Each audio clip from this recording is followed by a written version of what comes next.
जय हिंद दोस्तों, मैं अशोक कुमार।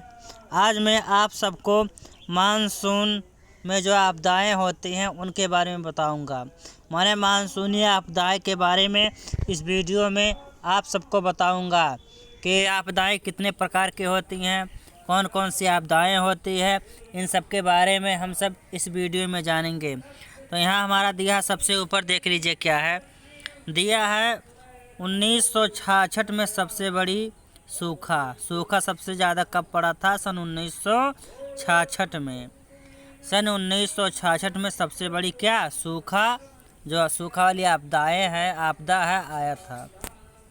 तो हमारा हेडिंग है मेन मानसूनी आपदाएं। अब यहाँ हम एक एक को देखेंगे। तो हमारा पहला दिया है, देख लीजिए पहला दिया है।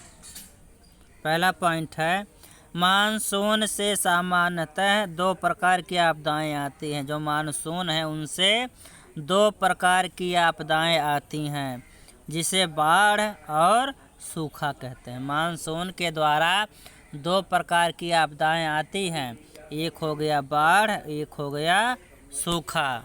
अब देखेंगे कि एक को हम। तो पहला हमारा है सूखा क्या होता है? अगर क्वेश्चन आ जाए सूखा किसे कहते हैं, सूखा क्या है, तो वह क्षेत्र जिसमें जलीय असंतुलन पाया जाता है और वर्षा 50 सेमी से कम होता है, वहीं उसी को कहते हैं सूखा। माने वह क्षेत्र जिसमें जलीय असंतुलन पाया जाता है और वर्षा 50 सेमी से कम हो, उसे कहते हैं सूखा। तीसरा पॉइंट है, अगर देख लिया जाए अगला पॉइंट, सूखा का वर्गीकरण निम्नलिखित 3 प्रकार से किया गया है। सूखा का वर्गीकरण 3 प्रकार से किया गया है। पहला आपका है मौसमी विज्ञान सूखा। पहला क्या है आपका? मौसमी विज्ञान सूखा। इसको देखा जाए क्या है मौसमी विज्ञान सूखा। इस सूखे को मौसम विज्ञान विशेष क्षेत्र के आधार पर तय करता है। माने इस सूखे को मौसम विज्ञान विशेष क्षेत्र के आधार पर तय करता है। दूसरा आपका है क्या? जलीय सूखा।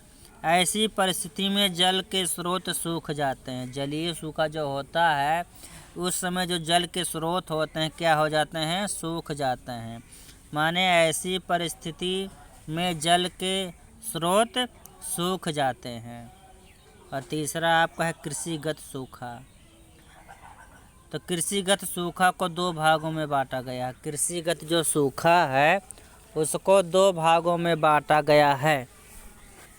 पहला आपका है सूखा क्षेत्र। पहला क्या है? सूखा क्षेत्र। इसको देखा जाए वे क्षेत्र हैं जहां वर्षा 50 सीएम से कम होती है। माने सूखा क्षेत्र उसको कहते हैं जहां वर्षा 50 सीएम से कम होता है। भारत में ऐसे क्षेत्र पश्चिमी राजस्थान के क्षेत्र में है। माने भारत में ये सब क्षेत्र कहाँ है? राजस्थान के तरफ है। नोट में देखा जाए ऐसे क्षेत्रों में भारत सरकार मरुभूमि विकास कार्यक्रम चला रही है।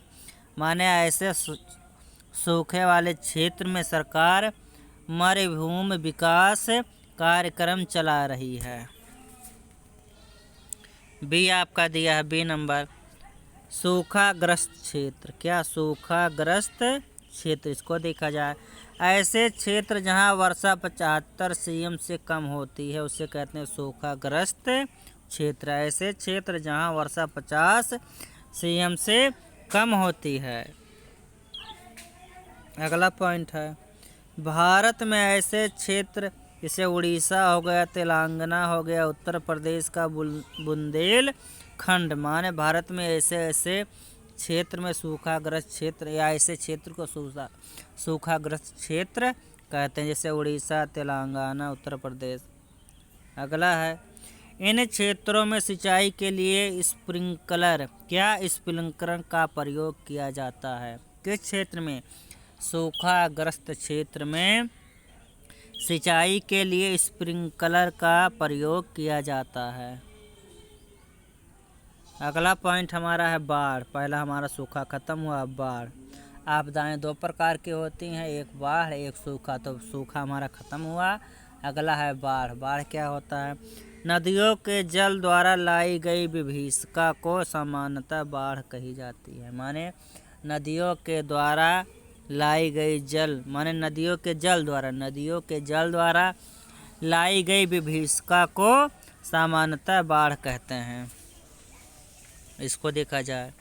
अगला पॉइंट, बाढ़ सभी आपदाओं में सबसे प्रलयकारी है। जो बाढ़ होता है सभी आपदाओं में सबसे प्रलयकारी होता है। अगर पूछ लिया जाए कि जो दोनों आपदाएं होती हैं उनमें सबसे प्रलयकारी आपदा कौन सी होती है, तो बाढ़।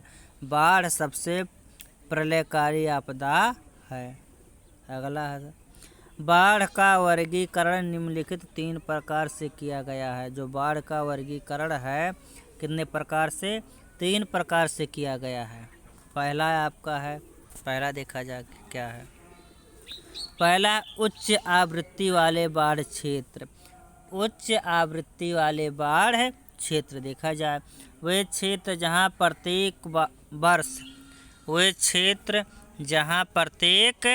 वर्ष बाढ़ आती है, जैसे गंगा, कृष्णा, ब्रह्मपुत्र, कावेरी आदि के दोआब क्षेत्र, उसे कहते हैं उच्च आवृत्ति वाले क्षेत्र। माने वे क्षेत्र जहाँ प्रत्येक वर्ष बाढ़ आती है उसी को कहते हैं उच्च आवृत्ति वाले क्षेत्र।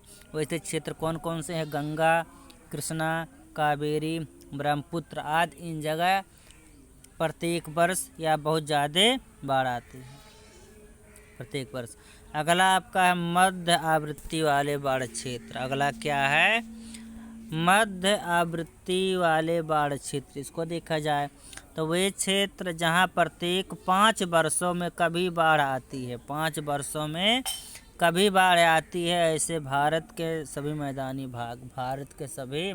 भाग माने ऐसे क्षेत्र जहां 5 वर्षों में कभी कभी बाढ़ आती हो। कितने वर्षों में? 5 वर्षों में बाढ़ आती हो, उसी को कहते हैं मध्य आवृत्ति वाले बाढ़ क्षेत्र। ये भाग कौन सा है? तो ये है भारत के सभी मैदानी भाग। अगला अंतिम है आपका निम्न आवृत्ति वाले बाढ़ क्षेत्र। कौन?